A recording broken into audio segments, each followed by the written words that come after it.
반갑습니다. 김지은입니다. 너무 귀한 자리에 초대를 해주셔서 정말 너무너무 진심으로 감사드립니다. 사실은 책을 쓰신 분들도 굉장히 많으시고 책들 내용 하나하나가 다 우리 가슴을 저미고 감동을 주고 이런 책들입니다. 근데 제가 또 저를 또 이 시간에 선택을 해주셔서 사실 개인적으로는 너무 감사한 시간입니다. 오늘 주말이기도 하고 제가 늘 이렇게 다른 분들을 이렇게 만날 때 좀 격식 없이 조금 편안하게 만나는 게 좋을 것 같아서 조금 편안한 복장으로 청바지 입고 이렇게 왔습니다. 그래서 이 시간이 어떤 강의를 한다 이런 시간보다 그냥 대화를 나눈다 하는 시간이 됐으면 좋겠다 하는 바람입니다. 당신은 선택할 수 있습니다 하는 책을 쓴 지가 2021년도 썼습니다. 그동안 북토크 같은 거 몇 번 하기는 했었습니다만 오늘 또 이렇게 오래간만에 이런 자리에 또 서게 됐네요.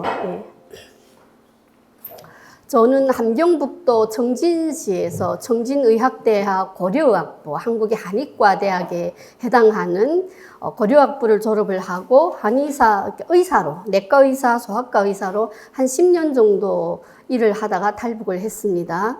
고려의학부는 한국의 한의과대학에 해당을 하는데 양방 내과와 소아과에 있었다는 것이 한국 분들이 이해하기는 쉽지 않은 이력입니다. 그게 남한과 북한이 조금 다른 의료 시스템과 교육 체계이고요. 그렇게 하고 한국에 와서 자격이 인정이 안 돼서 다시 세명대학교 한의과대학에 편입을 해서 공부를 했고요. 공부하고 서울대 의대에서 석사 과정을 공부를 하고 지금은 국민대 법대에서 법학 석사를 했고 지금 박사 과정을 법학으로 박사를 마쳤고요. 지금 논문을 쓰고 있는 중입니다. 이러저러하게 요란하기는 했지만 특별하게 제가 제 본업은 한의사라는 것. 그래서 한의사에 초점을 맞춰 주십시오. 다른 건 그냥 다 부차적인 것이긴 합니다. 오늘 제가 여러분들과 나눈 이야기는 왜 북한에서 한 10년 정도 의사를 한 사람이 탈북을 했을까? 한국에 와서 가장 많이 받는 질문이 10년 정도 의사했으면 굳이 탈북을 해야 됐습니까?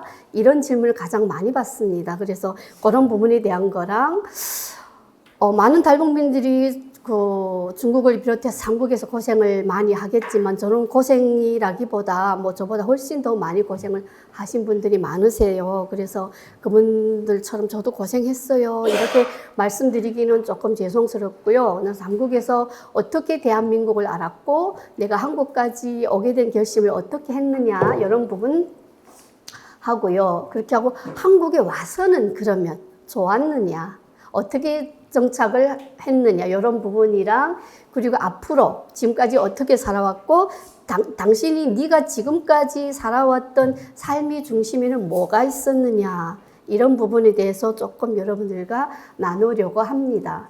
탈북입니다. 북한에서 10년 정도 의사했습니다. 정말 북한이 어려웠던 여러분이 다 알고 계시는 고난의 행군 시기 93년도, 94년도, 95년도 요 3년 사이에 저는 소아과 입원실에 있었습니다. 양방 소아과 입원실이라는 거는 중환자가 굉장히 많고 사망 환자도 많고 아이들이 병은 상당히 빠르게 급변하기 때문에 되게 어려운 상황들이 많았어요. 근데 그런 상황에서 제가 입원실 담당을 하면서 3살, 5살 되는 아이들을 내가 담당 의사로서 살려내지 못할 때의 아픔, 괴로움, 이런 것들이 굉장히 컸었어요. 여러분들도 다 자식을 가진 부모님들이신 경우가 거의 지금 90% 이상이시잖아요. 자식이라는 거는 그렇죠, 부모님들한테. 근데 그 3살, 5살 되는 아이들이 병원에 와서 치료를 제대로 못 받고 사망을 하게 될 때, 그때 내가 담당 의사로서 그들을 바라볼 때 굉장히 괴로웠습니다. 북한이라는 사회는 사회주의 사회이고 모든 것이 평등하고 무상치료이고 이런 것들로 일관이 되어 있는데 고난의 행군이라는 그 엄혹한 시련에서 내가 맡은 아이들을 내가 살려내지 못하는 소아과 담당 의사입니다.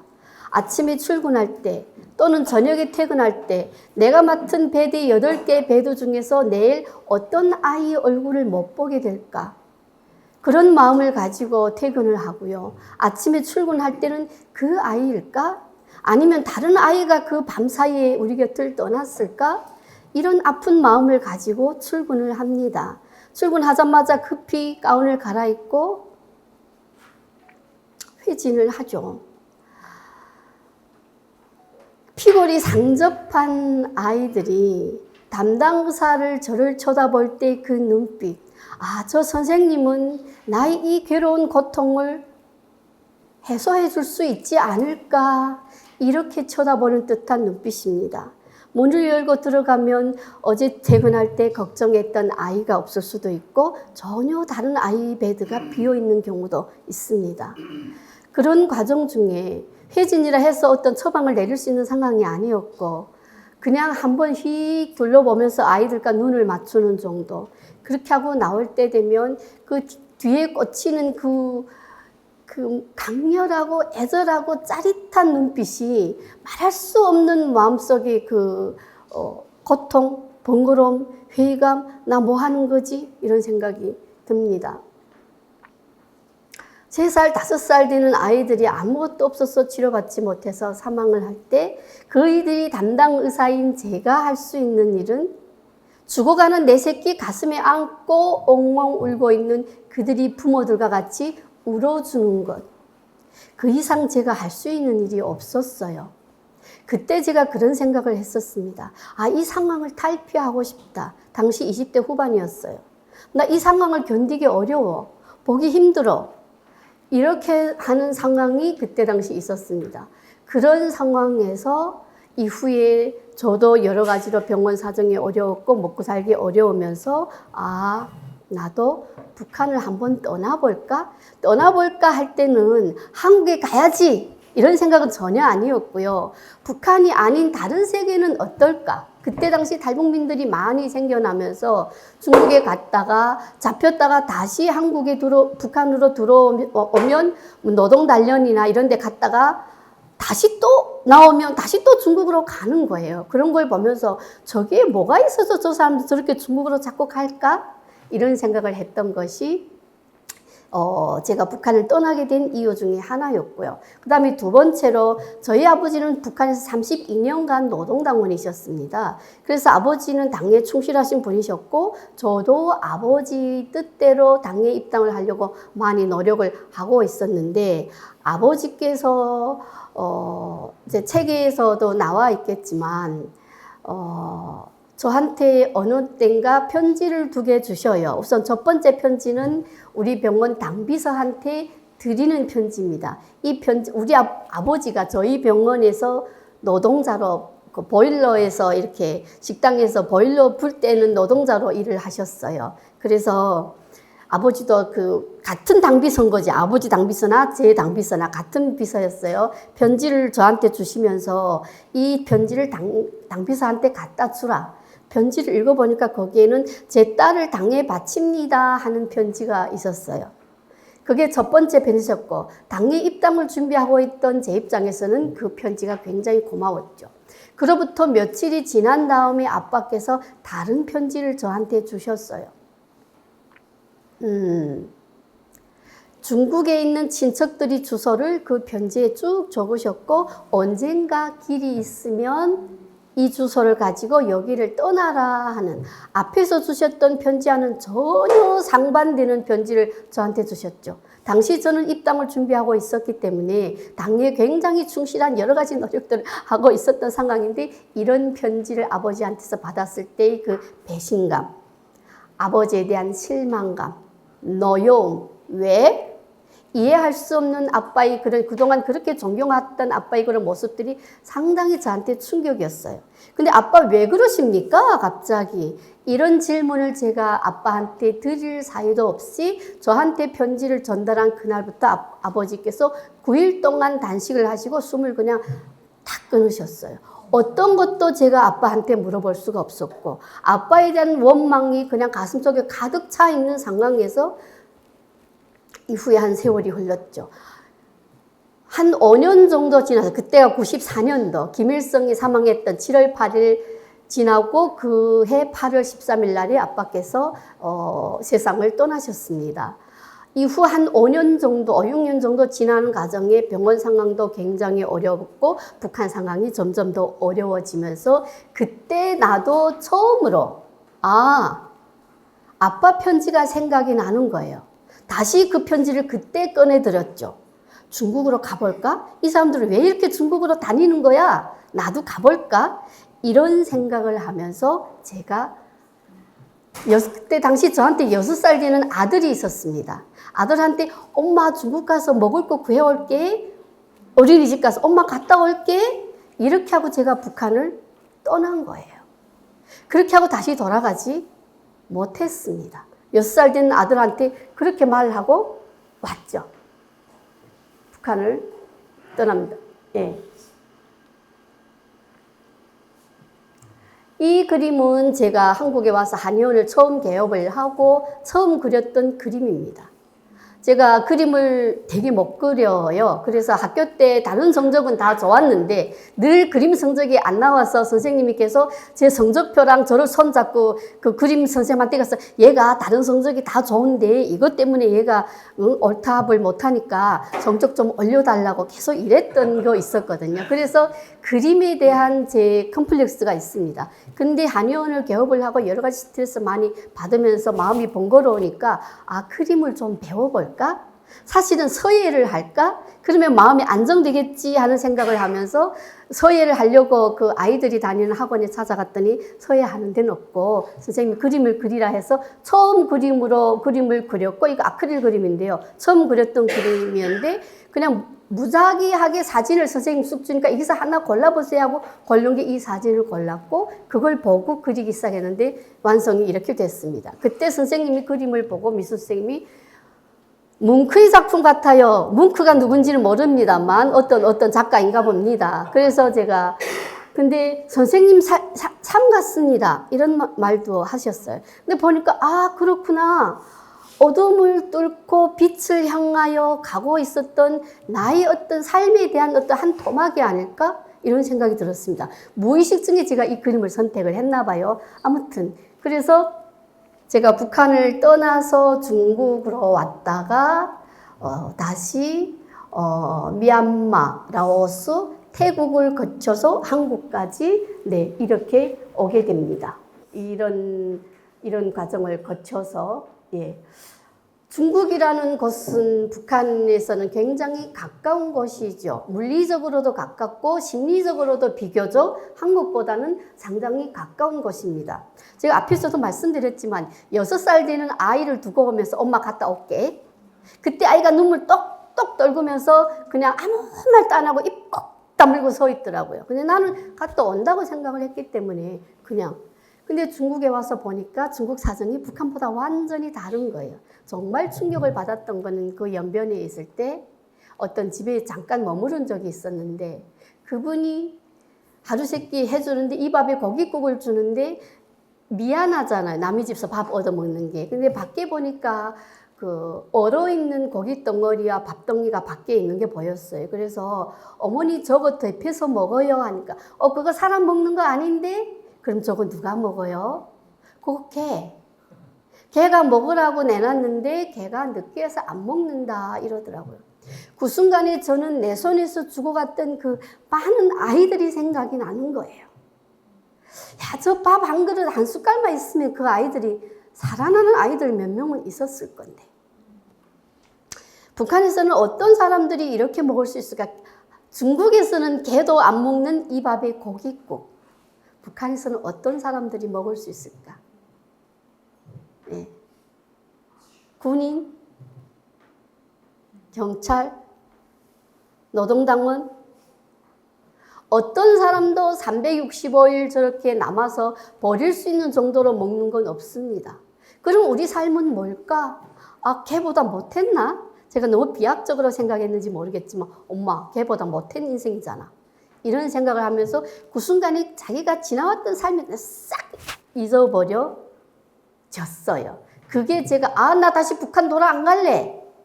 이런 생각을 했던 이유 중에 하나입니다. 그러면 내가 어떻게 살 건데? 여기 지금 오시는 분들이 대체적으로 크리스찬 분들이 많으신 것 같아요. 교회 가, 사람들이. 교회 가면 도와줄 거야. 웃기고 있네. 나 살아있는 사람도 못 믿어서 나온 사람이에요. 어디에 하나님이 있어요? 이게 제가 그때 당시 제가 했던 생각입니다. 물론 그 이후에 하나님을 만나기는 했지만 그때 당시는 그랬어요. 그래서 어떻게 살아야 될까? 이런 생각을 하면서 여러 가지 거기서 하여튼 여러 가지 일을 했습니다. 그동안 감옥에도 2번 갔다 왔고 근데 중국에 나오니까 제가 제일 충격이었던 것은 엄마, 대한민국이라는 이름이 있네? 우리는 남조선인 줄 알았는데 한국이라고도 부르고 대한민국이라는 정식 국호도 있네? 이런 것 저한테는 굉장히 큰 충격이었습니다. 그렇지만 나는 남조선 사람은 절대 안 만나. 나는 북한을 절대 배신할 수 없어. 이게 그때 제가 했던 생각이죠. 근데 제가 북한에서 의사를 한 10년 정도 하고 왔고, 중국에 고모님이 계셨는데, 고모님께서 그러셨어. 그 동네에 나가서 우리 조카가 북한에서 의사거든? 이렇게 자랑을 하셨나 봐요. 고모니 집이 생활이 어려워서 제가 고모가 다른 집에 이렇게 얹혀 살게 해서 그 집에 제가 이렇게 조금 머물렀는데, 그 집 이모가 어느 날에 저한테 그러더라고요. 어이. 중국 사람들은 어이. 이렇게 부릅니다. 어이. 있잖아. 저기 한국에서 온 사람이 있는데 북한에서 여자 의사가 있다는 걸 알고 한번 만나재. 좀 만나보고 싶대. 제가 코웃음 치웠어요. 지가 뭔데 나를 만나자 말자 이러느냐. 내가 범한테 물어가도 정신 똑바로 차리고 있을 거야. 이랬죠. 계속 얘기하는 거예요. 그래서 아니 안 만난다. 난 남조선 사람 만날 이유가 없다. 그랬습니다. 근데 계속 그 이모님께서 이야기하시는 거예요. 남의 집에 얹혀 사는 처지다 보니까 이게 부탁 들어주지 않을 수도 없고 되게 묘하잖아요. 고모는 자기가 어려우니까 나를 그 집에다 맡겼는데 그래서 그러면 그때 제가 했던 말 지금도 생각하면 되게 부끄럽고요. 이 잔등으로 땀 쩌르륵 흘러내리거든요. 왜냐하면 제가 뭐라고 얘기했냐면 제가 만나 드릴게요 이랬어요. 진짜 건방지죠. 만나 드릴게요. 근데요 요구 조건이 있습니다. 그랬어요. 뭐냐고 그러다가 첫 번째, 정치에 대한 말은 일체 나한테 하지 않는다. 두 번째, 북한에 대해서 무시하거나 나를 무시하는 어떤 표현도 나오면 나는 나오겠다. 이게 제 요구 조건입니다. 얼마나 웃겼고 가소로웠겠어요. 그분 입장에서는. 근데 그걸 다 이해하고 그분이 오케이 하셨어요. 그래서 정말 더운 여름이었는데 어떤 집에서 좀 가보셨는지 모르겠는데 옛날 시골집처럼 이렇게 터방이 있고 문 벌컥 여기 들어가면 방입니다. 저는 먼저 들어가서 이렇게 앉아있고요. 선풍기 막 돌아가는데도 저는 긴장해서 땀을 막 흘리는데 밖에서 다다다랑 무슨 소란스러운 소리가 나요. 우리가 보통 누구를 반가운 사람을 만날 때 뭔가 급하게 하는 이런 액션들이 있는 거잖아요. 그런 느낌이 들었고 그분이 문을 탁 열고서 첫 발을 딱 터방으로 딱 들어서면서 했던 첫 마디. 와, 진짜 덥다. 그죠? 이게 첫 마디였어요. 저는 지금 여기에 딱 앉아서 남조선 사람 그래 네가 어떤 말이든 해봐. 내가 진짜 탁탁탁탁 천에 깔릴 거야. 이런 생각을 하고 있는데 그분이 들었던 첫 마디. 와, 진짜 오늘 덥다. 그죠? 이 첫 마디에 그냥 확 무너진 거예요, 제가. 이게 남조선 사람이구나. 여러분들이 탈북민과 같은 그런 환경과 그런 상황에 처하지 않았으면 동포애라는 단어가 주는 의미를 우리처럼 느끼지는 못하지 않을까 싶습니다. 그때 그 말을 들으면서 제가 동포라는 게 이런 건가? 아주 오래전에 동네에서 오빠 하면서 바지가랑이 닦고 쫓아다니던 오빠를 만난 듯한 느낌. 한순간에 긴장이 확 풀렸어요. 그러면서 그러게요. 저도 이렇게 답변을 하고 그 다음에 여러 가지 대화를 이어나가는 과정이 어떤 대화를 했는지 제가 기억은 나지 않습니다만 불편하지는 않았던 것 같아요. 그 이후에 그분께서 그렇게 만나고 간 다음에 그 집 이모가 저한테 어느 날에 백화점 가서 굉장히 근사한 옷을 한 벌 사주셨어요. 제가 그 이모한테서 그런 옷을 얻어 입을 이유도 없고 얹혀 사는 주제에. 그리고 그 집도 생활이 그렇게 넉넉한 것도 아닌데 나한테 왜? 이모 왜? 싫어요. 그러니까 아니야 이렇게 입어야 네가 북조선에서 왔다는 거 들키지 않아. 너무 깨지지하고 입으면 너무 북조선 티 나잖아. 이렇게 얘기해서 울며 겨자 먹기로 저도 붙잡혀 가지 않으려고 입었죠. 그 이후에 오랜 시간이 지나서 내가 그 집을 떠날 때 이모께서 나한테 그러셨어요. 그때 내가 너를 사줬던 그 옷 있잖아. 그때 그 아저씨가 돈 주고 갔어. 너한테 주면 네가 자존심 엄청 상해할까 봐 나보고 사주라 그랬어. 그때 제가 남조선 사람, 우리가 그렇게 나쁜 사람들이 살고 있다고 생각을 했던 이 사회에 살고 있는 사람들에 대한 생각이 완전히 바뀌었죠. 남조선에 대해서 알아봐야 되겠네? 가볼까? 이런 생각까지 하게 사실은 됐습니다. 중국에서의 삶은 순탄치는 않았습니다. 많은 탈북민들이 중국에서 삶이 어렵겠지만 제가 거기서 긴 시간을 일했던 것은 한국에서 그 북경으로 왔던 어떤 교수 집에서 파출부로 일을 했습니다. 이 교수입니다. 네, 이 교수님 집에서 파출부로 일을 했고요. 그 전에 뭐 여러 가지 일을 하고 대사관 들어갔다 쫓겨나고 또 공안에 붙잡혀서 북송 위험 있다가 또 공안에서 겨우 또 나오고 여러 가지 상황들이 다른 탈북민들이 겪는 것처럼 있었습니다. 근데 이 집에서 요 전에 다른 사람 집에서 일을 다른 교수님 집에서 부산대학교에서 온 교수님 집인데 그 집에서 일을 했었는데 음식 해본 적이 없어요. 음식을 잘 못하니까 그때 그 교수님 집은 18살 되는 딸과 15살 되는 아들이 있었는데 언젠가 나한테 샌드위치 만들어주세요 이러더라고요. 엄마 나 샌드위치라는 이름도 처음 들어보는데 어떡하지 이거?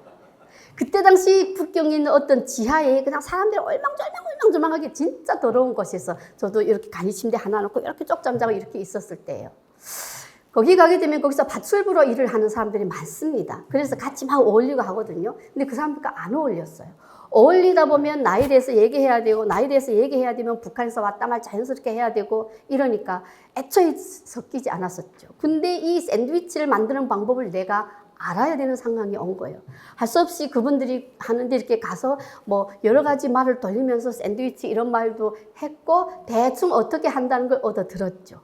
그렇게 하고 그런 흉내를 내서 했습니다. 근데 한번 보기라도 했으면 비슷하게 만들 건데 보지도 못했으니까 말로 듣고 만들었으니까 샌드위치라고 만들어 놓으니까 그 15살 되는 그 남자 중학생이 휴지통에 탁 쳐넣더라고요. 근데 그때 제가 느꼈던 거는 모멸감이 아니고 미안함이었습니다. 왜요? 저도 엄마거든요. 그 아이가 거기서 엄마는 중학교 교사여서 부산에서 교사하기 때문에 엄마는 못 오고 아버지랑 이렇게 세 명이 와 있었어요. 얼마나 얘도 힘들까? 엄마 손에서 밥 못 얻어먹고 밥도 할 줄, 저희가 저를 알잖아요. 밥도 뭐 제대로 할 줄 모르는 아줌마한테서 얻어먹는 게 그래서 되게 미안했고 이랬는데 그 남자 교수님께서 그때 그러셨다 그러더라고요. 이 사람이 되게 괜찮은 사람일 것 같은데 음식 잘 못하니까 자기도 와이프와 아들 앞에서 책임이 있는 거잖아요. 그러니까 저를 이 교수님한테 소개를 해주신 거예요. 같은 여자니까 조금 더 편하지 않을까. 그래서 이 교수님을 만났고 이 교수님은 남편도 대학 교수여서 남편을 못 오고 5살 되는 아들을 데리고 북경에 와 있었고 그래서 우리 집에서 같이 있자 해가지고 이 집에서 제가 1년 넘게 파출부로 일을 하고 있었죠. 물론 신분은 망정 속이고요. 중국에 있는 조선족이라고. 네. 근데 여자 둘이 있으니까 이분이 그때 나한테 그러더라고요. 어디서 살고 계세요? 그래서 제가 어디서 삽니다. 한번 가볼 수 있어요? 여자니까 섬세하셨어요. 그래서 제가 예 하고 제가 사는 곳을 데려다 내가 여기서 살고 있고 보였더니 한참 그 앞에 서 있더니 괜찮으시면 저희 집에서 같이 살까요? 이러셨어요. 저로서는 사실 그분은 한국에서 왔으니까 외국인 그 숙소에 계셨어요. 너무너무 같이 살고 싶었지만 같이 부대끼다 보면 자기에 대해서 상당히 많은 말을 해야 됩니다. 저는 가능하면 나에 대해서 얘기를 안 해야 된다는 목적이 있었기 때문에 너무너무 살고 싶은데도 그런 그 유혹이 많았지만 그래 까짓 거 한번 뭐 하는데 가자 해서 같이 있었고 침대 2개를 붙여놓고 5살 되는 아이를 놓고 3명이 같이 살았죠. 나이가 저보다 3살인가 아래였는데요. 정말 얘기가 잘 통했었어요. 정말 여성들이 할 수 있는 온갖 얘기, 이 세상에서 할 수 있는 얘기 다 육두문자든 19금이든 할 수 있는 얘기는 다 나눴던 것 같아요. 그러면서 굉장히 많은 걸 이 교수님한테서 배웠고요. 제가 이 교수님한테서 배운 것 중에 가장 기억에 남는 두 가지는요. 자기가 집에 있을 때는 청소를 못하게 합니다. 같은 여자인데 누구는 앉아있고 누구 청소합니까? 이게 이 교수님의 생각이셨어요. 아, 이렇구나, 남조선 사람들이. 이렇게 상대편을 인격적으로 대해주시는구나.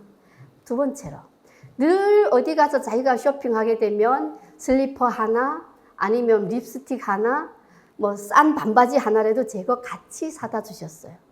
그러다가 어느 날에 코리아나 화장품에서 뭐 프로모션이 있어서 북경에 왔는데 이분이 저한테 오늘요 뭐 좀 사람들이 많이 모이는 어떤 행사 같은 거 있는데 한 번도 그런 데 안 가보셨죠? 저랑 같이 가볼까요?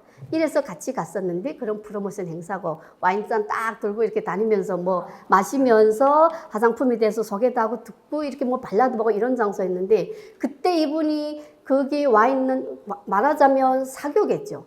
와 있는 분들한테 저를 소개하면서 우리 집에서 일하는 분입니다. 이렇게 소개를 안 하셨어요. 우리 집에서 같이 살고 있는 분입니다. 이렇게 소개를 하셨어요. 그때 다시 한번 상대편을 인격적으로 대한다는 것이 뭔지 저는 다시 한번 배웠어요. 그러면서 이분이 항상 저한테 했던 말이 공부했으면 참 잘했을 것 같은데 왜 공부를 안 하셨어요? 엄마가요, 정신병이 있어가지고요. 제가 엄마를 병관해야 됐고요. 그래서 학교 못 갔고요. 계속 이렇게 거짓말을 했던 거죠, 제가. 그렇게 할 수밖에 없었습니다. 근데 자기가 한국에 들어오게 될 때, 저한테 제가 7월이 생일입니다. 그러니까 8월에 이번 한국 들어오잖아요. 7월달 제 생일 때 생일상을 차려주면서 나한테 그러셨어요. 있잖아요. 제가 중국 조선족이는 예전에는 뭐 이런 거 한국에서 소리해주면 한국으로 들어왔었어요. 제가 초청장을 보낼 테니 한국에 들어오실래요? 제가 예. 그러면 조건이 있습니다. 뭔데요? 한국에 자기가 데려오면 자기 집에서 계속 일을 해달라. 나는 아주머니 같이 있으면 애기 한 명 더 나올 거예요. 그래서 그렇게 할게요. 이랬어요. 근데 저는 그렇게 할 수 없다는 걸 알죠. 이후에 남편이 와서 짐 다 싸가지고 갈 때 제가 말씀을 드렸어요. 제가요, 사실은요, 북조선에서 왔는데요, 엄청 많이 울더라고요. 처음부터 말씀을 해주시시 그러셨어요. 더 잘해드렸을걸. 처음부터 제가 말을 했으면 그럴 수 있었을까요, 우리가? 그분도 어려웠고, 저도 어려웠고. 충분히 그동안 그렇지 않은 상황에서도 충분히 잘해주셨어요. 그렇게 하고 이 사람이 한국으로 들어갔고, 한국으로 들어가면서 저한테 미션을 하나 주셨어요. 있잖아요.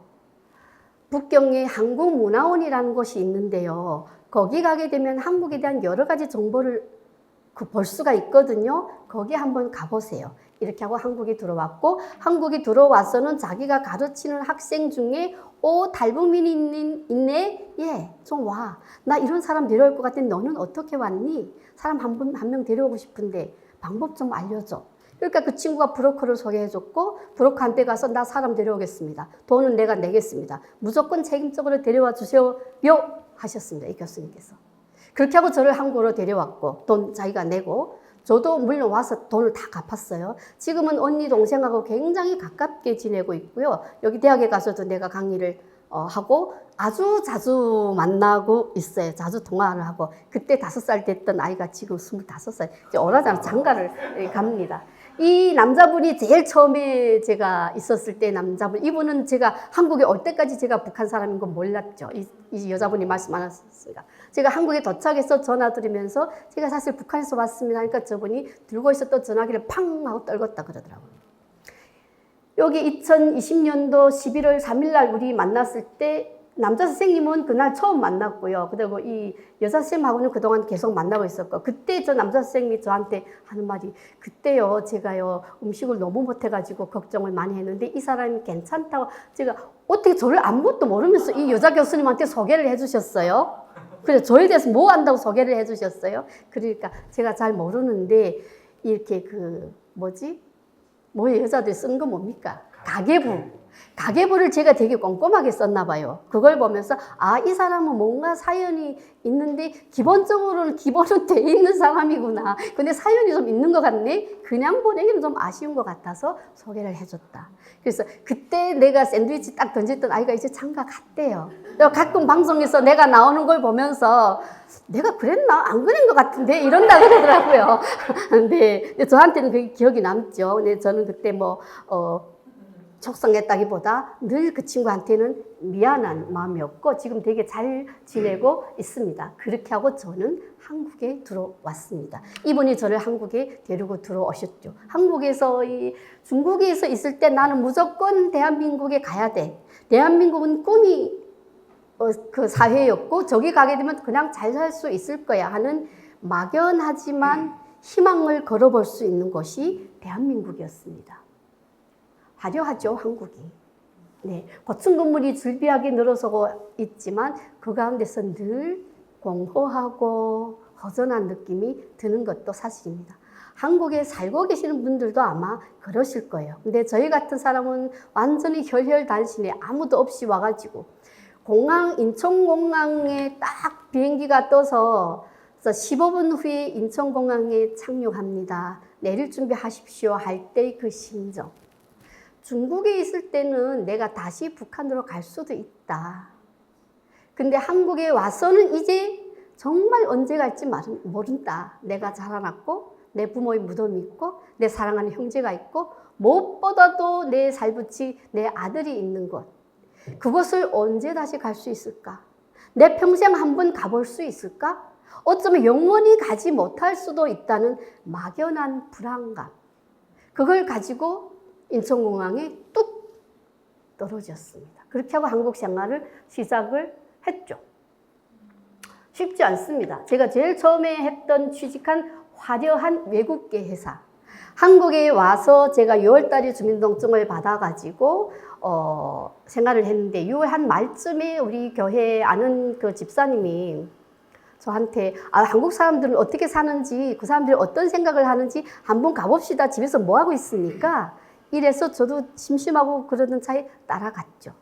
근데 3355 사람들이 머리를 맞대고 굉장히 열정적으로 이렇게 그런 모습들이 보였고, 와, 대한민국이 살아있구나. 약동하는구나. 이 사람들이 열정. 이것이라면 대한민국의 미래가 밝다. 저는 그렇게 생각했죠. 근데 거기가 다단계였던 거예요. 근데 그게 GTS, 네트워크 회사 GTS. 근데 저는 일단 북한에서 외래어를 안 씁니다. 외래어를 진짜 극히 적게 씁니다. 쓰는 것도 있긴 합니다. 근데 네트워크란 말을 그동안까지 너무 부끄럽지만 한 번도 써본 적이 없어요. 이 말이 무슨 말인지 몰랐어요. 근데 네트워크 회사라고 하니까, 나 외국계 회사에 취직하는 거 아니야? 나는 공부를 계속 해야 되겠다는 생각이 있었기 때문에 어떤 정해진 직장에 다니지 않고 뭔가 이렇게 수입을 얻으면서 공부하는데 좀 시간을 투자를 해야 되겠다 이런 생각을 사실은 가지고 있었죠. 예. 그래서 했는데 사실 다단계라는 거, 이 직업 이런 일을 하는 이게 불법적인 것도 있고 합법적인 것도 있습니다. 그래서 제가 이 일에 대해서 폄하하거나 그러고 싶지는 않습니다만 적어도 이런 일을 잘할 수 있는 환경을 가진 사람들은 따로 있다. 근데 저는 적합하지 않더라. 이렇게 표현할게요. 예. 그래서 가지고 있던 전 재산을 다 날립니다. 그러면서 제가 했던 생각은 역시 사람은 땀을 흘려야 돼. 내가 요령을 부리려니까 이렇구나. 그럼 내가 뭘 해야 되지? 한국에 오니까 많은 사람들이 탈북민들이 제대로 정착도 못하면서 한국 사회에 와서 이렇게 물을 흘려놓고 있고 말이야. 누가 오라 해서 왔어. 지들끼리 와가지고 제대로 정착도 못하고 이런 일들이 되게 많았어요. 그 말 들을 때 많이 마음이 아팠고 나는 잘 정착을 해야 되겠다. 근데 난 뭐 하지? 내가 잘할 수 있는 일은 뭘까? 근데 배운 게 사실은 의사밖에 없는 거잖아. 이걸 다시 해야 되겠구나. 그래서 제가 교육통일부에서 북한 학력을 인정을 받고 교육부에 가서 한국 한의대 6년을 졸업한 자격을 받아가지고 이런 과정들이 있습니다. 시험을 치려고 하니까 이게 보건복지부에서 북한 가서 당신이 의사할 때 소지하던 서류를 가져오세요. 이때가 2002년도, 2003년도입니다. 노무현 정부 시기. 이때 당시는 남북 관계가 비교적 화해의 분위기였고 중국에서 북한 이탈 주민을 접촉하게 되면 실향민들도 접촉 확인서라든가 접촉했다는 사진이라든가 편지 쪼가리라든가 이런 거 있으면 통급에서 돈을 지급하기도 했어요. 물론 그렇게 조금 화해의 분위기는 있었지만 북한 가서 가져오세요 하는 말은 사실 저한테 조금 충격이었죠. 뒤에서 조금 더 얘기를 할게요. 그래서 제가 이때 유서를 씁니다. 와, 내가 정말 한국에 와서 잘 정착을 하려고 왔는데 길이 하나도 안 보이는구나. 이런 생각을 사실은 했습니다. 뒤에 가서 조금 더 이야기를 할게요. 교육부에서 한국 학력을 인정을 받고 교육부에서 교육부 시행시책 제70조 제2항에 의하여 한국 한의대 6년을 졸업한 자와 동등한 자격을 받았어요. 교육부, 한국은 그렇잖아요. 치대, 의대, 뭐 간호대, 약대, 전문대를 졸업한 사람들은 졸업한 것과 함께 국가고시 시험을 칠 수 있는 자격은 그냥 옵션으로 따라 붙는 거예요. 저한테는 한국 한의대 졸업한 자격은 줬지만 국가고시 시험을 칠 수 있는 자격은 안 된다는 거예요. 북한 가서 자격 좀 가져오세요. 왜냐하면 지금 남북관계 좋으니까 달러 가지고 갔다 오면 가져올 수 있지 않겠습니까? 이 공무원이 지금 보건복지부 아직도 계시고요. 국장하고 있어요. 제 이름만 나오면 그냥 이런데요.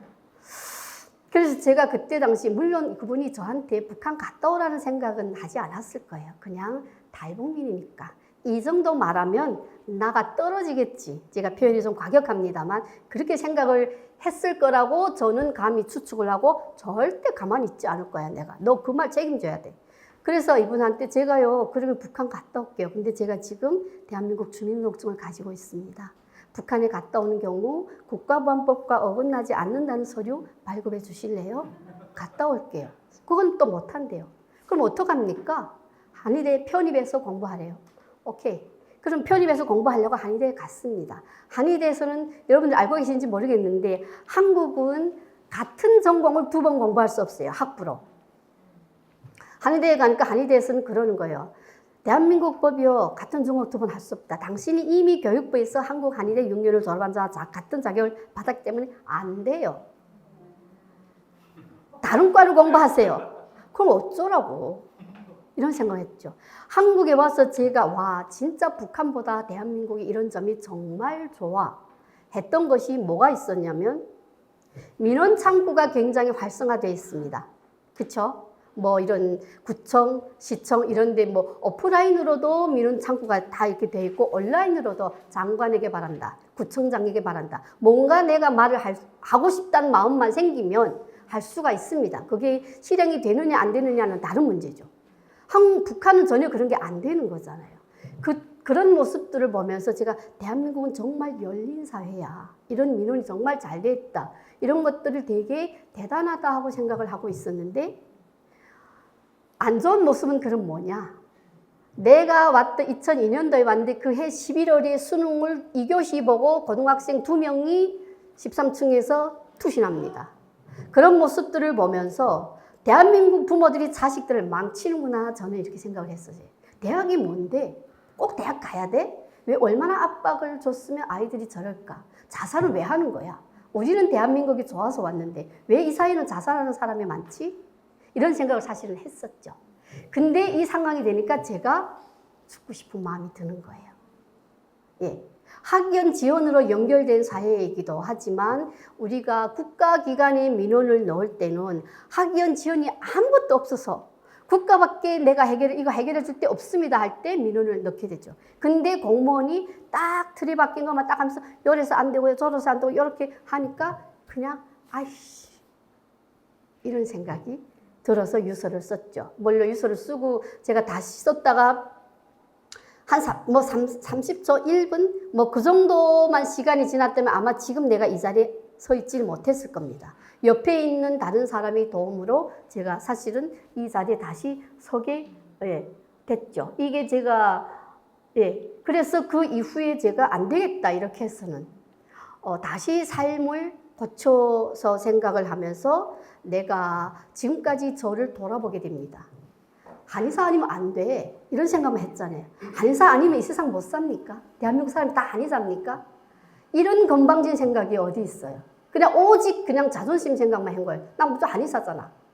근데 그때 당시 죽음이 임박까지 갔던 사람은 모르겠습니다. 한 번씩 생각해 본 적이 있는지 모르겠지만 지나갔던 삶이 그냥 진짜 조마등처럼 지나갑니다. 그 상황에서 내가 지금보다 더 어려웠을 때가 있었나? 두만강을 넘을 때 총 빵빵빵 썼죠. 북한에서 8일 동안 아무것도 못 먹고 얼굴 팅팅 부서 죽기 직전까지 갔죠. 안 죽었어요. 공안이 2번이나 잡혀서 북송 위험이 있었죠. 안 죽었어요. 지금 삶은 비록 주공 아파트이기는 하지만 더운 물, 찬물 나오죠. 냉장고 있죠. 밥솥 있죠. 뭐가 부족해서 지금 죽을 생각을 하는데 너 욕심이잖아. 이 생각이 사실은 좀 들었고요. 두 번째로는 대한민국에 오고 싶어하는 많은 탈북민들이 중국에도 있고 북한에도 있습니다. 그 사람들의 생각에는 나를 쳐다보면 무슨 생각을 할까요? 지가 거기까지 갔으면 됐지. 욕심 아직도 더 부리고 있어? 우리는 아직도 여기서 이렇게 고생하는데. 이런 것에 대한 생각도 있었고요. 당당하게 고향을 가고 싶은 생각도 있었어요. 이렇게 내가 죽으면 진짜 변절자지. 북한에서 계속 얘기하는 변절자. 근데 내가 나를 다시 찾아야 되는 거 아닐까? 이런 생각도 했고 무엇보다도 북한에 두고 온 아들이요. 걔가 무슨 죄가 있습니까?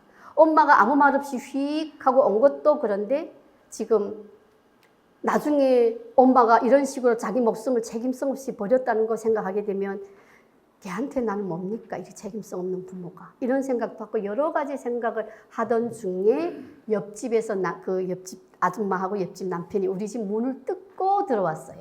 요즘 내 분위기가 심상치 않았대요. 그래서 결국은 지금도 전화 통화하면서 잘 지내요. 예. 그래서 제가 살아난 거예요. 네. 그렇게 하고 안 되겠다. 삶을 다시 사는 거야. 우선 욕심을 버리자. 조급해하지 말자. 예. 한의사 아니면 어때? 그러면서 있는 것에 충실하자 하는 생각을 했었습니다. 뭐 조금 없으면 없는데 그때 당시는 내가 강인해야 돼. 뭐 울어도 안 돼. 울면 안 돼. 뭐 이런 생각. 근데 그게 아니면 어때요? 울고 싶을 때는 울 수도 있는 거고요. 웃고 싶을 때는 울 수도 있는 거고요. 좀 무너지고 싶을 때는 가끔 무너질 수도 있잖아요. 그렇게 진짜 사람이 살아가는 삶을 살아야 되겠다. 대신 끝까지 가는 거야. 이런 생각을 했었습니다. 그래서 제가 그러면 이제 나는 뭐지? 그냥 나는 30대의 그냥 어떤 아줌마인 거예요. 제가 북한에서 10년 동안 의사 했던 안 했던 그거는 그때 그쪽에서 있은 일이고 지금이 나는 그냥 뭐 어떤 아줌마잖아. 이걸 인식하면 되는 거예요. 근데 그걸 인식을 못한 거죠. 계속 내 대학 졸업했잖아. 나 의사잖아. 이런 생각만 하고 있었던 거죠. 그걸 쫙 버리고 그냥 평범한 아줌마가 내가 지금 여기서 뭘 해야 될까? 이런 생각을 하고 우선은 좀 전에 말씀드린 것처럼 정말 그냥 일반적인 사람들이 사는 삶을 살아야지. 그러면서 회사도 들어가서 회사 생활을 하는 과정 중에 그래도 내가 한의사이기 때문에 최종 목표는 가지고 있는다. 이래서 이런 상황에 대한 걸 제가 앞에서 잠깐 이렇게 봤지만 국회의원들한테 편지를 썼습니다. 보게 되면 이렇게 국회의원들께 드리는 진정서 이런 식으로 편지를 썼고 국회의원들 찾아가서 만나고 이러는 과정들이 있었고요. 결국은 2004년도 10월 4일, 이제 다음 달부터 국정감사입니다. 바로 그 국정감사에 탈북민으로서 처음으로 참고인 자격으로 참가를 하게 됩니다. 2004년도 10월 4일 국무조정실 국정감사에 당시 국무조정실 비서실장이 지금 총리하고 계시는 한덕수 총리십니다. 그때 저한테 대한민국이 김지휘 씨한테 빚졌네요. 이렇게 말하는 생각이 납니다. 아무튼 그때 저는 여기서 제가 했던 말은 그때 당시 한국이 제대 이슈 뭔지 압니까? 그 정부 청사를 세종시로 옮기는 거였습니다. 2002년도. 그때 당시 나경원 씨가 초선이었고요. 제가 국정감사 앉아서 이렇게 보는 와, 저 여자 진짜 말도 못하네. 20년 사이에 지금 엄청 많이 컸죠. 네. 그 국정감사에 지금 이렇게 제가 그때 당시 금방 왔을 때요. 태국에서 위조 여권을 가지고 왔는데 그때 내가 30대 중반이었거든요. 근데 50대 아줌마 여권을 가지고 왔습니다. 그래도 태국에서 알아보지 못했어요. 그만큼 건늙었겠죠. 저는 성형한 거 아닌데 지금 이때 당시 모습이랑 지금 모습이 완전 다르죠. 국정감사 모습이랑. 네. 네. 그래서 그때 당시 제가 국정감사의 국회의원들 앞에서 검증할 수 있는 기회를 주십시오. 대한민국 의사들이 사람을 살리는 공부를 했다면 북한 의사도 사람 살리는 공부를 했습니다. 다만 제가 알고 있는 것이 부족함을 압니다. 그래서 보충할 수 있게 해주십시오. 그래서 대한민국에 내가 세금을 내고 도움을 줄 수 있게 해주십시오. 부족한 거 안다.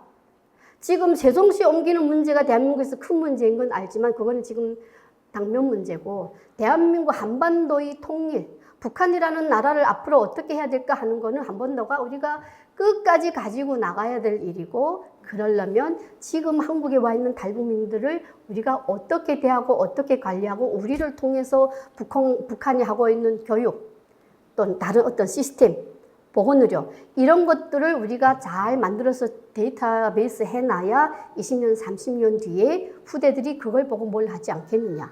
북한에 왔다, 북한에서 온 것 하나만 가지고 그냥 다 이렇게 배척하게 되면 나중에 어떡할 건데요. 도와줄 때 해주십시오. 이랬던, 예, 이렇게 했었고, 이후에 결국은 그게 받아들여져서 제가 편입시험을 치고 다시 한의대에 들어가게 됐던 겁니다. 이런 가운데서 제가 늘 제 삶이 가장 중심에 있었던 거는 자존심보다 자존감이었습니다. 보통 여러분들의 주변에도 탈북민들께서 계시겠지만요. 보통 많은 탈북민들이, 뭐, 우리가 TV로 봐도 그렇지만, 예.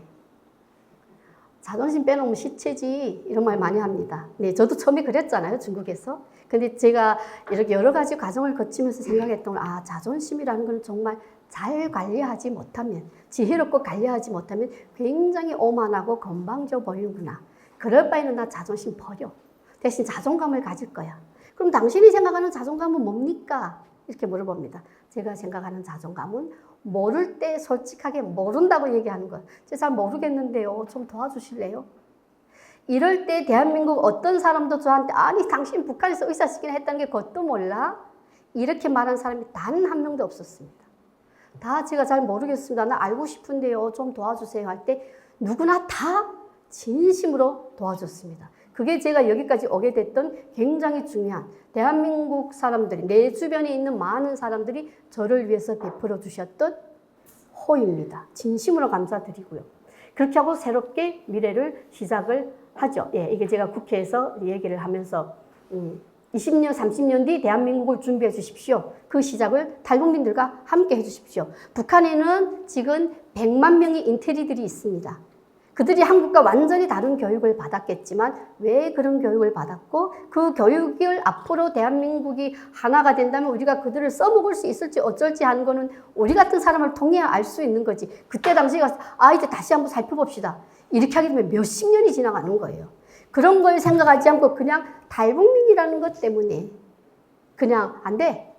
이렇게 하는 건 너무하지 않느냐 하는 게 제가 얘기했던 취지고요. 이후에 저는 한의과대학에 편입을 했고 제가 말씀드렸던 이때 당시 제가 북한 이탈주민 정착지원보호법을 개정해 주십시오 했던 거예요. 이때 당시 북한 탈북민법이 1997년도에 만들어졌어요. 97년도 7월 14일에 만들어졌고 이때는 2002년도였는데 법 개정해 주십시오. 북한 가서 가져오라는 게 말이나 됩니까?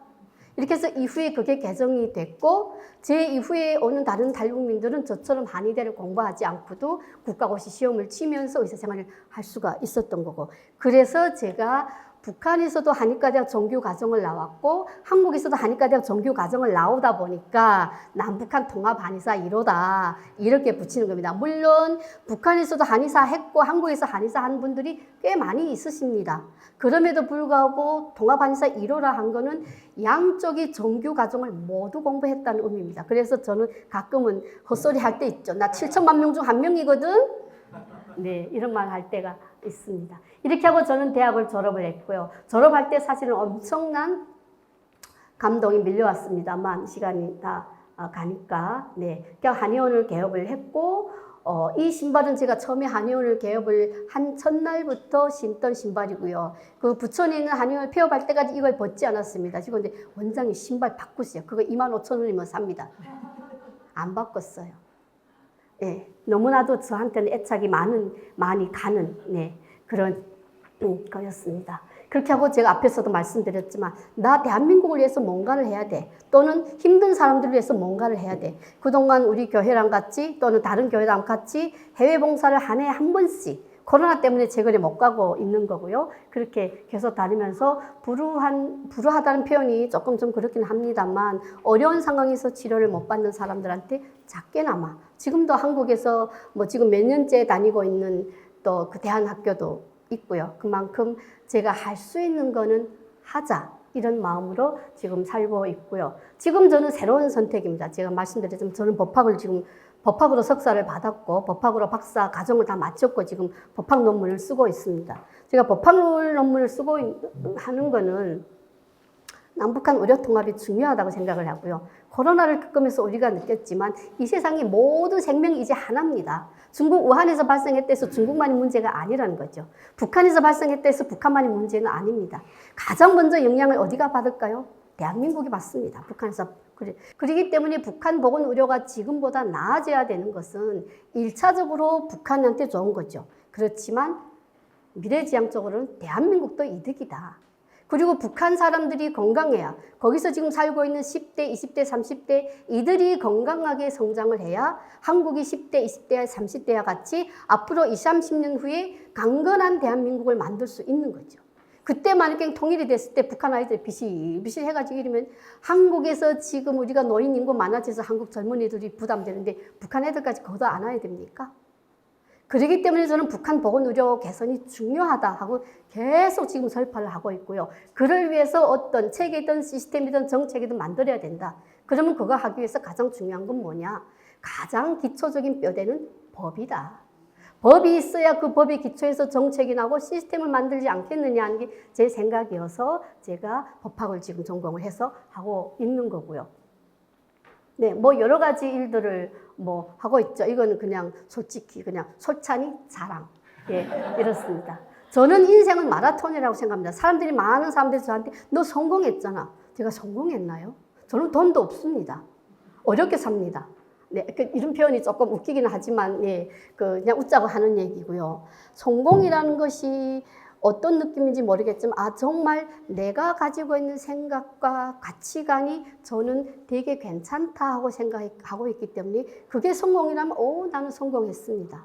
어떤 때는 내가 뭐 돈도 그렇게 많이 없는데, 뭐 내가 뭐 성공했습니까? 하면, 너 정말 열심히 살았잖아. 이렇게 말합니다. 열심히요? 제일 싫어하는 말입니다. 왜? 나만 열심히 삽니까? 대한민국에 와 있는 많은 3만 5천 명의 탈북민들이 정말 다 열심히 삽니다. 그러면 제가 돋보이는 이유는 뭘까요? 그들보다 조금 다른 조건, 좀 괜찮은 조건에 있었기 때문에 제가 부각을 받는 거지 김지윤이만 열심히 산 건 아니라는 거죠. 예, 이런 과정, 제가 여기까지 오는 과정 중에 내가 입 딱 악물고 그냥 악착같이 그냥 이거 무조건 해야 돼. 이렇게 사는 삶을 한 번도 살아본 적이 없습니다. 내 삶은 다 주님한테 맡겨졌고 내가 살아가는 동안에 내가 딱 그냥 항상 생각하는 것은 너무 조급하게 가지 말자. 욕심이 있으면 조급해지고 조급해지면 편법이 생각나고 편법은 한 번 하게 되면 그걸 모면하기 위해서 또 하게 될 확률이 있는 거죠. 그래서 그냥 느긋하게 가자. 포기하지 않는 선택, 끝까지 가는 거야.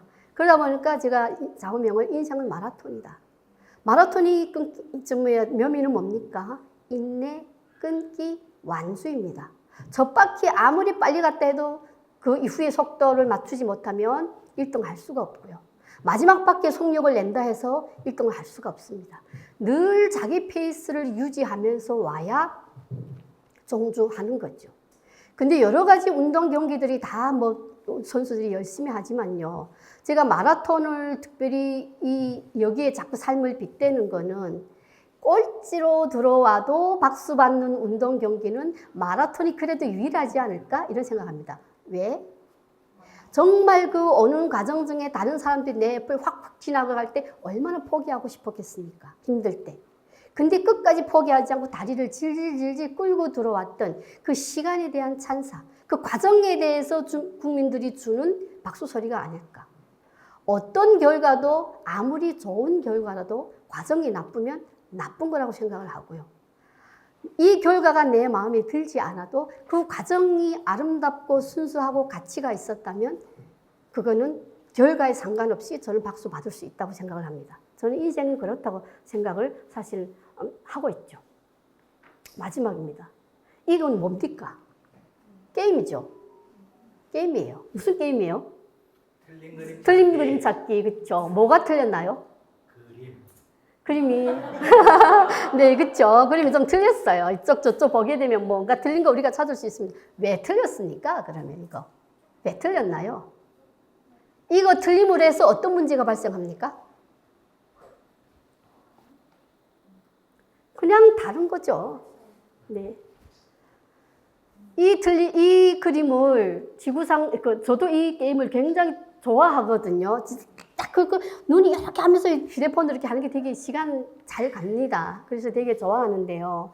이 게임을 틀린 그림 찾기 하고 이름 붙이는 사람들은 대한민국 사람들밖에 없답니다. 다른 나라 사람들은 다 다른 그림 찾기입니다. 우리는 나와 다니면 틀렸다고 프레임에 갖춰놓는 이런 습관을 가지고 있는 것은 아닌지, 이런 생각을 한 번쯤 돌아볼 필요가 있죠. 다른 걸 틀림으로 생각하지 않는, 실제 우리 사회에 되게 많고요. 저는 대한민국이 그렇다고 생각합니다. 지금 점점 더 이분법적으로 이 사회가 가고 있죠. 불신을 조장하고 나와 틀리면 나쁜 거야. 틀렸어. 잘못된 거잖아. 다를 수도 있는 거잖아요. 북한을 바라보는 데서도 저는 이게 굉장히 중요하다고 생각합니다. 자, 이 그림을 보기는 우리가 틀리다고 생각을 하게 되면 틀린 거예요. 아니, 하트가 한쪽으로는 오른쪽으로 삐쭉 나오고 한쪽으로 왼쪽으로 삐쭉 나오고 컵 모양도 그렇고 그걸 우리가 틀렸다고 생각하면 이건 틀린 거죠. 그럼 이 틀린 가운데서 우리가 공감되는 부분을 찾을 수가 없을까? 있죠. 엄마, 하얀 머그컵이네. 진짜 깨끗하다. 근데 빨간 하트네. 와, 선명하게 드러나서 아름답게 보이네. 둘 다 따뜻하고 뜨거운 물이 있는 거구나. 여러 가지 다른 부분이 있지만 그 가운데서 함께 공감할 수 있는 부분이 분명히 있다는 거죠. 남과 북이 그렇지 않을까 저는 생각합니다. 하고 싶은 말이 많지만 시간상 관계로. 그래서 북한을 바라볼 때 우리가 여러 가지 요즘 같은 어물통수 진짜 유치찬란한, 진짜 유치뽕짝이잖아요. 진짜 창피해 죽겠어요. 예. 그렇게 진짜 손가락질 받을 수밖에 없고 진짜 육두문자 나갈 만한 행동을 하지만 그 속에서 살아가고 있는 사람들의 삶, 그것을 우리가 이해할 필요가 있지 않을까? 진심으로 이해할 필요가 있지 않을까? 그게 저는 매우 중요하다고 생각하고요. 평화는 저는 소통하는 거라고 생각합니다. 우리가 먼저 온 통일, 대한민국에 먼저 온 탈북민들과의 관계를 잘 지내는 것 굉장히 중요하고요. 다름을 이해하지 않으면 평화롭지 못하죠. 저 사람이 나는 뭐 막 빨리 가고 나는 천천히 가는데 이 사람이 빨리 가네. 빨리 가는 사람을 나쁘다고 하게 되면 저 사람이 빨리 가서 뭐 하려고 그러지? 저 앞에 가서 저 숲속에 뭐래도 무기 같은 거 숨겨놨나? 이런 생각을 하기 시작하면 안 되죠. 저 사람은 빨리 가는구나. 급한 일이 있나 보다. 난 그냥 그럼 좀 천천히 가야지. 이렇게 그 상황을 조금 다르게 현상을 보지 말고 본질을 보자는 거죠. 그렇게 생각을 하게 되면 우리가 이해 못할 일이 있을까? 여러분들의 주변에 탈북민들이 혹시 있다면 저 사람은 왜 저래? 이런 경우가 분명히 있을 거예요. 저는 있을 거라고 생각합니다. 왜? 제가 생각하건대 탈북민들은 단순하면서도 상당히 과격하거든요. 그럼 한국민은요? 훌륭할까요? 한국민들은 되게 차분하고 나이브하면서도 제 생각에는 상당히 교활합니다. 무슨 생각을 하는지 모르겠어요. 그걸 좋게 말하면 상대편을 생각해서 무슨 말이든 다 좋게 해가지고 기분 안 나쁘게 이렇게 하지만 또 탈북민 입장에서는 그거 아니잖아. 저 사람이 지금 무슨 말 하는지 모르겠어. 이렇게 생각할 수도 있다는 거죠. 양쪽이 다 서로를 그렇게 바라볼 수가 있다는 거죠. 탈북민들만 그런 게 아니라. 그렇기 때문에 서로 이해를 하지 않으면 평화는 절대로 오기가 어렵죠. 마지막으로 저는 그러면 나는 통일을 위해서 뭘 할까? 저는 늘 항상 그냥 친구가 돼주세요. 탈북민하고. 보통 교회에서 뭐 이렇게 여러 가지 도와주는 부분이 많습니다. 저는 가끔 네, 큰 이런 수련회 가서도 도와주지 마세요 하고 조금 말하는 편입니다. 뭐 왜 도와줍니까? 이런 말을 하는 겁니다. 우리가 고기 잡는 법을 배우자라는 말 있죠. 고기를 잡아주지 말고 그런 것처럼. 근데 정말 탈북민들 중에는 도움이 필요한 사람이 있죠. 그런 사람들한테는 진심으로 필요한 만큼 도와주는 거고요. 그냥 제가 하고 싶은 말은 우리 교회와 우리 교회에서 이만큼 이렇게 해줘. 이런 것들이 과연 도움이 될까? 이런 생각입니다. 그런 것보다 할 수 있는 일 그냥 친구가 돼 주십시오. 일방적으로 누구한테 뭘 도와준다는 거는 그냥 도와주는 사람의 입장입니다. 여러분들 우리가 여기 여성분들이 많습니다만 시누이나 아니면 형님한테나 아니면 시어머니한테 뭘 선물할 때 엄청 많이 생각하지 않나요? 친구한테도 이 선물을 드렸을 때 우리 시누이가 좋아할까? 안 쓰고 확 베개치면 어떡하지? 선물 안에 안 주고 싶죠. 똑같은 겁니다. 탈북민들이 우리가 한국 사회에 와서 굉장히 많은 배려와 관심을 받고 살고 있는 건 사실입니다. 굉장히 고마운 부분이죠. 근데 한국 사람들이 기본적으로 내가 너한테 이만큼 해주는 거잖아. 이런 생각을 가지고 그들을 도와준다면 우리도 no 땡큐입니다. 왜? 우리는 자존심이 없으니까. 우리한테 필요한 것 우리도 있는 거죠. 그 필요한 것이 무엇이냐 알기 전까지는 아무것도 하지 말고 그냥 친구가 되자. 그러느라면 이 사람이 뭘 싫어하고 뭘 좋아하는 김치 쪼가리 요만한 거 하나 줘도 진심으로 감사합니다. 이 말이 나온다는 거죠.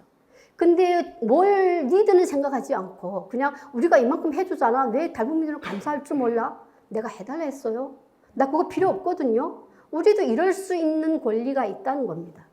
그렇기 때문에 그냥 무작정 도와주지 마십시오. 그들이 뭘 원하는지 알아야 그렇게 하려면 오랜 친구가 돼야 육두문자 날려도 허허 하고 웃을 수가 있는 거고 그런 과정이 지속돼야 그게 통일을 위해서 할 수 있는 거죠. 그게 단순히 나한테만 이득되는 건 아닙니다. 내가 여러분들이 나를 대하는 모습을 보고 와 대한민국에서 살고 있는 사람들이 이런 마음이구나. 그럼 나는 이 마음을 어떡합니까? 북한에 있는 가족한테 전합니다. 야 남전 사람들 있잖아. 우리가 북한에서 배우던 그런 것과는 완전 다르다. 진짜 괜찮은 사람들이야. 이렇게 말하면 북한 사람들이 변하죠. 정부 당국은 변하지 않겠지만 적어도 민간인은 변합니다. 저는 이게 굉장히 중요하다고 생각합니다. 통일이 됐어요. 대한민국 대통령이 북한 주민 여러분 통일됐습니다. 와 대한민국 만세. 웃기고 있네요. 절대 안 그러죠. 그래서 뭐 어쩌라고 이럴 겁니다. 그렇지만 내가 내 친구한테 또는 내 언니한테 언니 통일됐거든? 진짜 괜찮아 지금 이러면 그래? 이겁니다. 그만큼 탈북민들이 한국 사회에서 중요한 거죠. 탈북민들한테는 지금 여러분들 알고 계시는 국회의원도 있고요. 저 같은 의사도 있고 시골에서 버스기사 하는 사람도 있고 벌 치는 사람도 있습니다. 어떤 상황에 있든지 3만 5천 명의 탈북민들은 다 똑같은 위치다. 저는 그렇게 생각합니다. 이렇게 대한민국이 좋은 모습들을 북한에 있는 가족한테 전달할 수 있는 힘은 국회의원이라서 이따만큼 가지고 있고 벌치는 아줌마라서 이만큼밖에 능력이 없고 이렇지 않다는 겁니다. 내 가족을 변화시킬 수 있는 힘은 똑같이 가지고 있다. 그러니까 통일, 평화, 북한 이 카테고리 안에서 탈북민들은 일직선상에서 같은 위치에 세워놓고 대해달라. 그 안에서 높낮이를 구분하지 말자 하는 게 제 생각이고요. 여러분들이 탈북민들이 그렇게 대하면 우리는 또 여러분들 모습 북한에 전달하고 한국 괜찮은 사이야 이렇게 말할 수 있는 거죠. 그게 우리가 함께 가는 평화, 함께 가는 통일을 앞당기는 길이 아닐까 이렇게 생각합니다. 감사합니다. 좀 많이 했어요. 선택이라는 게 굉장히 중요하죠. 우리 가끔 선택 장애 이런 것도 얘기합니다만 북한하고 한국이 가장 큰 차이점은 저는 선택, 자유, 개인의 기본권 이게 다 같은 테두리 안에 있다고 생각을 하고요. 북한은 내가 선택할 수 있는 권리가 없습니다. 저는 사실 법대를 가고 싶었지만 못 가고 떠밀려서 의대를 간 사람이라 늘 그게 나한테 선택권이 주어지지 않았던 것에 대한 아픔이 있는 거거든요. 근데 한국은요. 한국은 헌법상 개인의 기본권이 보장되어 있는 사회입니다. 그렇기 때문에 내가 스스로 선택할 수 있는 거죠. 근데 그 선택이라는 게 우리가 어쩌면 내가 원하는 선택일 수도 있고 떠밀려서 하는 선택일 수도 있고 잘못 하는 선택일 수도 있습니다만 그럼에도 불구하고 저는 대한민국이 북한보다 나은 이유는 한 번 잘못된 선택을 다시 바꿀 수 있는 시스템도 있다는 겁니다. 이거 하다가 안 되면 다른 거 바꿀 수도 있는 거잖아요. 그렇기 때문에 삶에 대해서 순간순간 비관하지 말자. 아, 쟤 나보다 공부 잘 못했는데 쟤는 좋은 남편 만나서 시집도 잘 가고.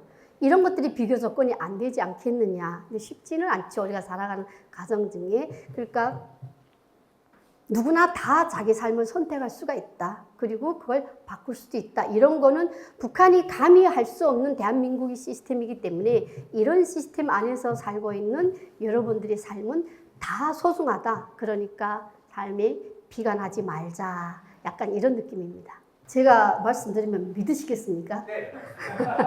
제가 과연 알 수 있을까요? 북한의 기독교인이 얼마나 되는지 모릅니다. 그렇지만 교회는 있습니다. 북한에 종교가 있다 없다고 말하는 건 굉장히 어렵죠. 우리가 종교라는 거는 개인한테 선택할 수 있는 자유가 있어야 종교가 있다 이렇게 말할 수가 있지 않나요? 그렇지만 북한에도 우리가 생각하는 기독교도 있는 거고요. 가톨릭교도 있는 거고 불교도 있고 전도교도 있고 이렇게 여러 가지 종교가 있기는 합니다만 그것이 여러분들이 생각하는 우리가 한국에서 일반적으로 생각하는 신앙적인 삶과는 조금 다릅니다. 그래도 어떤 대외적인 문제라든가 국제사회와의 관계 문제라든가 이런 것 때문에 봉수교회, 칠걸교회 또 무슨 신학대학교도 있고요. 김일성 종합대학 안에 그 신학학부도 있고요. 불교대학도 있고요. 불교고등학교도 있습니다. 그러니까 그렇게 양성되는 사람들이 그러면 정말 진짜 종교 생활을 하느냐? 그거는 아니고 국제사회의 종교단체들과 여러 가지 관계에 의해서 그렇게 하는 거기 때문에 진짜 종교라고 말하기는 사실 어렵죠. 그렇지만 교회는 있습니다. 네. 네. 일단은 우려통합. 북한은 양한방 협진입니다. 제가 한방을 졸업하고 양방을 했다고 말씀드렸잖아요. 북한 의학의 기본 이념이 이렇습니다. 사람을 중심에 놓고 인간이 생로병사를 파악하며 단지 증세만 호전시키는 인위적인 치료보다 인체의 면역력을 높여서 병을 이겨낼 수 있게 하는 것. 이렇단 말이죠. 단지 증세만 호전시키는 인위적인 치료하게 되면 우리가 양방인가? 면역력을 높이는 하게 되면 한방이구나 이렇게 생각할 수 있죠. 그만큼 양한방이 협진입니다. 사람을 중심에 놓고 인간이 생로병사를 파악하며 이렇습니다. 의료의 중심에는 사람이 있다는 거죠. 이 사람한테 지금 필요한 치료가 뭘까? 양방일까? 한방일까? 그 상황에서 그걸 평가를 하는 거죠. 양방도 죽은 사람 살릴 수는 없습니다. 한방도 마찬가지죠. 상황에 맞게 어떤 치료가 이 환자한테 필요하느냐를 보고 결정하는 거라서 저는 개인적으로 의료 통합이 굉장히 의미가 있고 환자들한테는 도움이 된다고 생각을 하고요. 한국에서 양방과 한방이 첨예하게 대립되어 있는 모습은 결국 구석에서 손해보는 사람들은 환자다 이런 생각을 하고 가끔 이런 말들을 다른 데 가서도 많이 합니다만 의료 통합은 괜찮다 생각을 사실은 하고 있고 두 번째로 교회에서 어떻게 도와줬으면 좋겠냐 하는 건 저한테는 어려운 부분입니다. 잘못하게 되면 목회하시는 분들이나 또 진실하게 또 달국민들을 위해서 애쓰시는 분들한테 혹 누가 되지 않을까 하는 생각도 있고요. 다른 거는 다 젖혀놓고 제가 그냥 제 개인적인 경험 처음에 왔을 때 제가 그 하나원에서 교육을 받으면서 저는 중국에서 하나님을 정말 진심으로 만났던 사람이거든요. 정말 그런 삶이 아니었다면 여기까지 오기 어려웠을 거다는 그런 과정들이 있었지만 한국에 와서 보니까 내가 중국에서 믿었던 하나님과 다르네? 이런 생각을 합니다. 이 사람들이 믿는 하나님은 내가 믿는 하나님하고 다른가 봐. 이게 물론 표면적인 거예요.